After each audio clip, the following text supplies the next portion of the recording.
Jangan lupa like, comment, and subscribe channel YouTube TVRI Bengkulu dan nyalakan lonceng notifikasinya.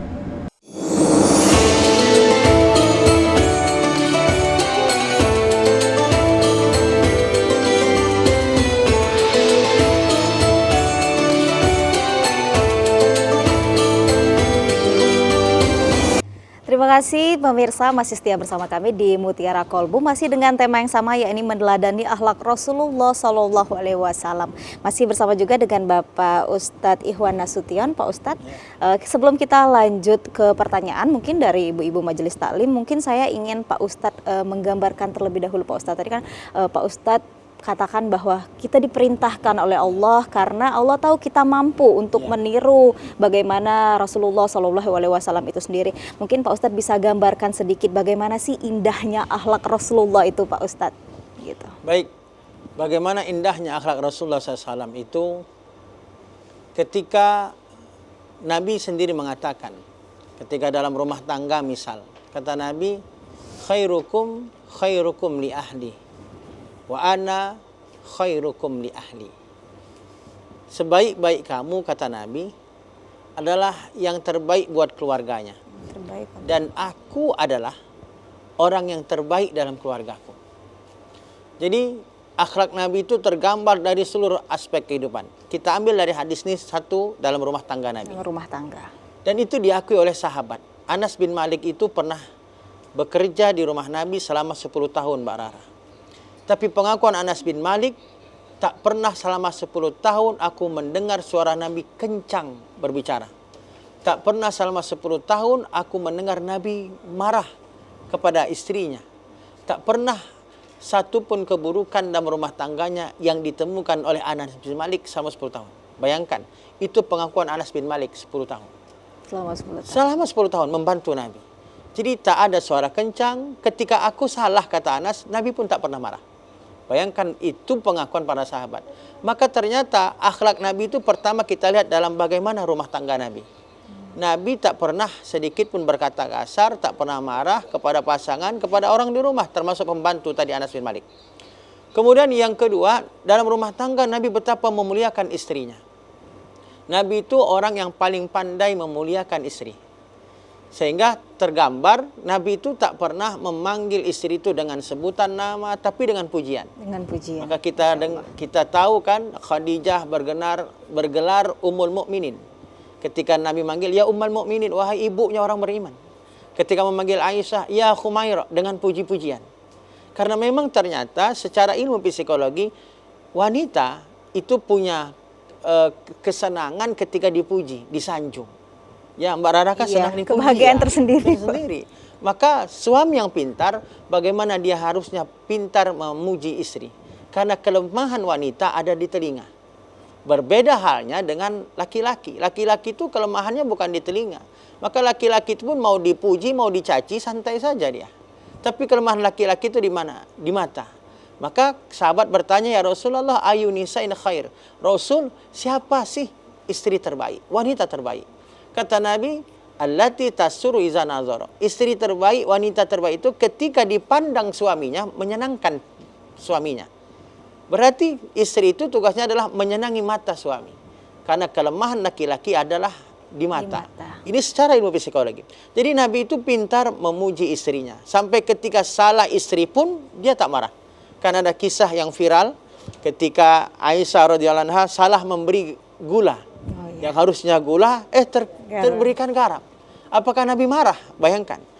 Marahkah Nabi? Tidak, malah ngajak minum berdua. Dan riwayat lain, maka Nabi menghabiskan agar jangan ketahuan Aisyah kalau itu asin. Betapa mulianya Nabi. Ketika Nabi pulang, terlambat dari masjid, kemalaman Aisyah tertidur, Nabi tidak mengetok pintu sampai Aisyah bukakan pintu. Lebih milih tidur di luar. Itu kan viral kisah-kisah Nabi betapa mulianya itu dalam rumah tangga. Itu akhlak rumah tangga. Bagaimana akhlak Nabi kepada para sahabat, kepada para tetangga, termasuk kepada orang-orang yang tak beriman. Orang-orang Yahudi yang meludah Nabi, bayangkan Mbak. Iya. Ada orang Yahudi yang punya kebiasaan kalau Nabi keluar rumah, dia sudah ada di atas pohon korma untuk meludah Nabi. Marahkah Nabi? Ternyata tidak. Ternyata yang meludah suatu ketika jatuh sakit. Sakit si tukang ludah. Kata Nabi, mana tukang ludahku? Ternyata tukang ludah tak ada, absen alpa. Sehingga dicari, diselidiki, ternyata sakit si tukang ludah. Siapa yang menjenguknya? Nabi Muhammad, orang yang pertama menjenguk si tukang ludah. Bayangkan itu di antara kisah-kisah viral yang dikisahkan bagaimana contoh betapa mulianya Nabi Muhammad SAW. Tak pernah tergambarkan betapa mulianya akhlak Nabi. Dan itu pun diakui juga para sahabat. Jadi akhlak Nabi Muhammad SAW itu dari rumah tangga, bagaimana kepada, jangankan kepada sahabat, kepada orang-orang kafir pun Nabi mengajarkan contoh itu. Maka banyak orang ketika itu yang memeluk Islam, mengikuti Nabi bukan karena Nabi berdakwahnya, tapi karena akhlaknya Nabi.